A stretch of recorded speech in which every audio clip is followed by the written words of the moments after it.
नमस्कार साथियों, मैं हेमंत गुप्ता और आप देख रहे हैं एसएससी न्यूज़।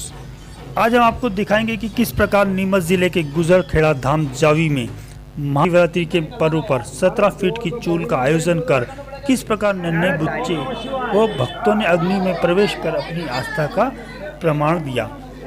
मध्य प्रदेश के अंतिम छोर पर बसे लाल माटी की धरा नीमच जिले के मुख्यालय से 12 किलोमीटर की दूरी पर स्थित कमल सरोवर की नगरी के नाम से विख्यात ग्राम जावी के जावी सरवनिया महाराज मार्ग पर स्थित 432 वर्ष पुराने दीन दुखियों के शरण स्थल ऐतिहासिक श्री गुजरखेड़ा धाम पर प्रतिवर्ष अनुसार इस वर्ष भी महाशिवरात्रि महोत्सव पर पूजन अर्चन, भोग, महाआरती, महाप्रसादी एवं 17 फीट लंबी चूल का महोत्सव संपन्न हुआ।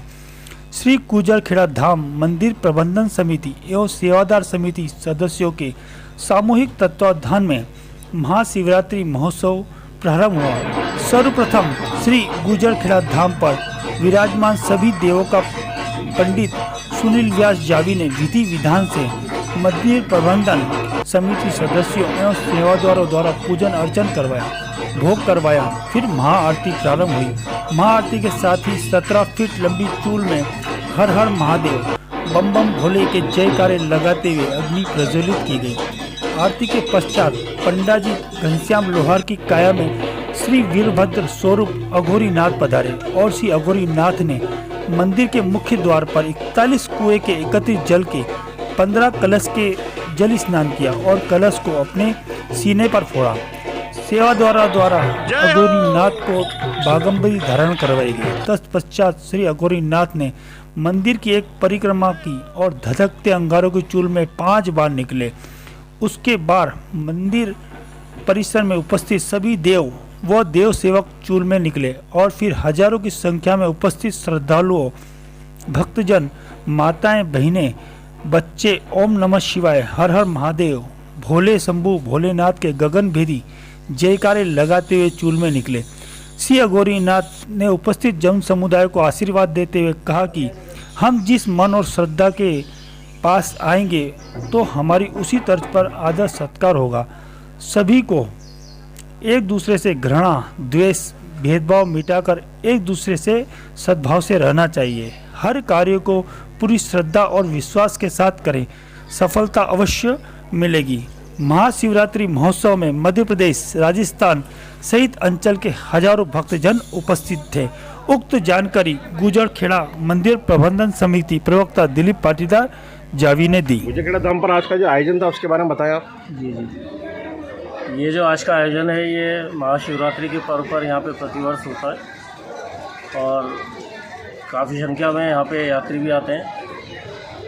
सरकार की यहाँ पे चूल रहती है जो मध्य प्रदेश के अंदर सबसे बड़ी चूल बनाई जाती है।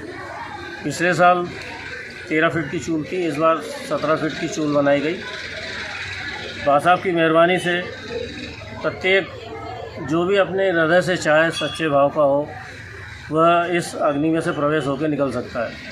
अग्नि वैसे तो धधकती हुई रहती है, लेकिन जब भक्त बाबा साहब पे भरोसा करके निकलता है तो उसे ऐसा शीतलपन का एहसास होता है जैसे मैं किसी गुलाब के फूलों के चल रहा हूँ। आपका नाम? मेरा नाम सतीश भटनागर। शिवरात्रि महोत्सव में गुजरखेड़ा पे जो चूल का आयोजन हुआ, इस चूल में आप भी निकले तो क्या अनुभव रहा आपका? महाशिवरात्रि के पावन पर्व पर प्रतिवर्ष वर्षानुसार इस वर्ष भी गुजरखेड़ा धाम पर चूल का आयोजन किया गया। उस चूल में सैकड़ों श्रद्धालुओं के साथ मैं भी उस चूल में प्रवेश करके निकला और मुझे ऐसा लगा कि जैसे मैं अंगारों पे नहीं, मतलब फूलों के ऊपर चल रहा हूँ। किसी प्रकार का मेरे सहित किसी भी श्रद्धालु को ऐसा आभास नहीं हुआ कि मैं अंगारों पे चल रहा हूँ।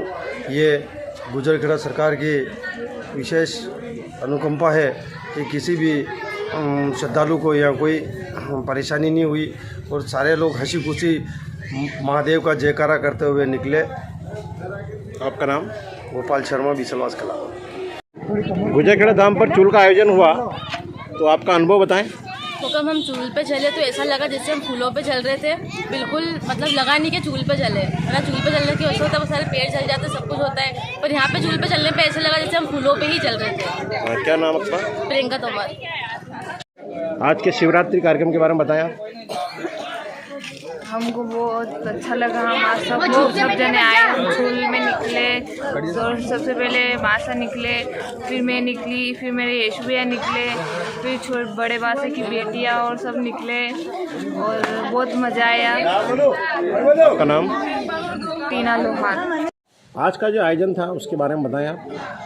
प्रतिवर्ष हम शिवरात्रि के दिन गुजरखेड़ा सरकार और भगवान अघोरीनाथ जी के ब्राह्मणों द्वारा अभिषेक करवाते हैं, चोला चढ़वाते हैं और भगवान को 56 भोग लगाते हैं और धगधगते अंगारों की एक चूल का निर्माण करते हैं, जिसमें भगवान अघोरीनाथ की छाया पधारती है और वो स्वयं पहले 2 से 5 बार प्रवेश करते हैं, फिर देवी देवता प्रवेश करते हैं और फिर संसार के लिए उस चूल को खोला जाता है, जिसमें छोटे छोटे नन्हे नन्हे बच्चे, माताएं, बहनें सभी प्रवेश करती है। और ऐसी मान्यता है कि उस चूल में जो भी निकलता है उसके सारे रोग दोष कट जाते हैं, हवा अला बला जो भी होती है वो सारी कट जाती है। और सबसे बड़ी खूबी ये होती है कि इतने धधकते अंगारों होते हुए भी ना किसी को छाले होते हैं, ना किसी को जलन महसूस होती है।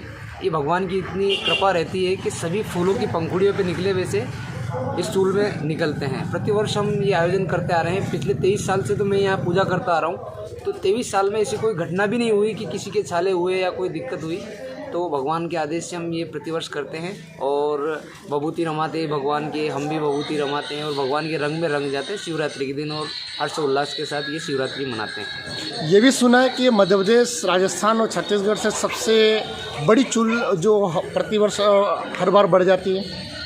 हाँ, हम लोगों की एक ये जो समिति जो है, इनका ये मानना रहता है कि हम लोग एक विशालतम अग्निचूल बनाएं, जिसमें भगवान को अपने जो बालक हैं उनकी रक्षा करनी है। संसार को ये प्रमाण भी मिलता है कि अपन अग्नि को अपनी माँ मान लें और अग्नि की गोद में ही चले जाएं तो फिर अग्नि आपको जला नहीं सकती। ये इस बात का प्रमाण रहता है। और हाँ, हम लोग ये तो नहीं बोल सकता कि एमपी, राजस्थान या छत्तीसगढ़ से बड़ी बनाते हैं या है, मैं ऐसा कंपटीशन किसी से नहीं करते, क्योंकि हम तो भगवान के नौकर हैं।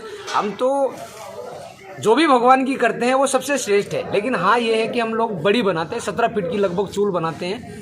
मैं किसी से तुलना नहीं करता, किसी को छोटा बड़ा नहीं बताता, लेकिन हाँ, हम विशालतम चूल का निर्माण करते हैं जो 17 फीट की होती है। एक प्रक्रिया मैंने देखी कि वीरभद्र सरकार, अघोरीनाथ सरकार जब पधारते हैं तो वो 16 कलश का जो जल होता है उस कलश से स्नान भी करते हैं, अपने सीने पे भी फोड़ते हैं, क्योंकि जब वो अंगारों के पास रखा होता है तो कहीं ना कहीं पानी भी उबलता हुआ नज़र आता है, तो कहीं छाले वगैरह नहीं है। तो क्या साइंस इस चीज़ को मानता है, नहीं मानता? नहीं, साइंस को मैं ये नहीं बोल सकता साइंस गलत है, क्योंकि हम लोगों का काम किसी को गलत बताना नहीं है। साइंस अपनी जगह सही है, लेकिन हम भी अपनी जगह सही है, क्योंकि हमारे जो बड़े बूढ़े बता के गए कि मन चंगा तो कचौटी में गंगा, मानो तो सब कुछ है, नहीं मानो तो कुछ नहीं है।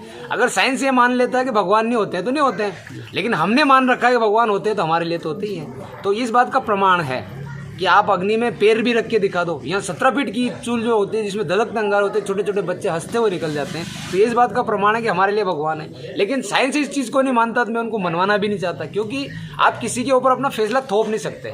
ये तो आस्था का सवाल है, तो जिनकी जितनी आस्था है उनके लिए उतना भगवान धरती पे है। अब मैं किसी के भावनाओं के आगे या उनको मजबूर नहीं करता, लेकिन हमारे लिए तो है और हम तो करते आए हैं। एक चीज़ और है, जब आप आपके शरीर में आते तो मैंने आपका विकराल रूप भी देखा और अभी जो रूप भी देखा है, साधारण सा एक मानव के रूप में आप खड़े हैं। तो उस समय में और इस समय में जब वो अपने शरीर पे कोड़े भी लेते हैं, भभकते अंगारों पे निकलते हैं, स्नान भी करते हैं, तो क्या वो दर्द उस समय का क्या होता है और अभी इस समय जब आप खड़े हैं तो क्या लगता है?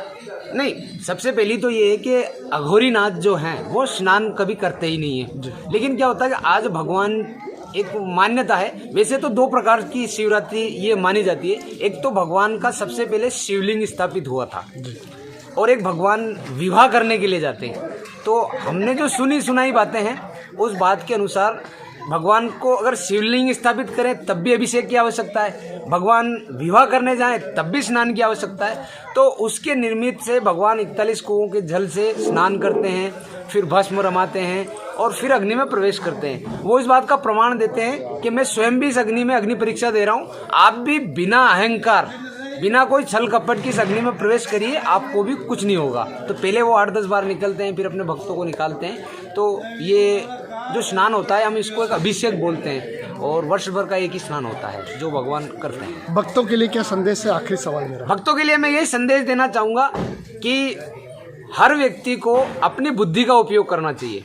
साइंस अपनी जगह है, लेकिन हमारे भगवान भी धरती पे हैं। ना साइंस को नकारा जा सकता है, ना भगवान को नकारा जा सकता है। आप अपनी बुद्धि, अपने ज्ञान और अपने विवेक का इस्तेमाल कीजिए। साइंस अपनी जगह है, भगवान अपनी जगह है, लेकिन भगवान को आप बोल नहीं सकते कि भगवान नहीं है, क्योंकि जो है वो था, है और रहेगा।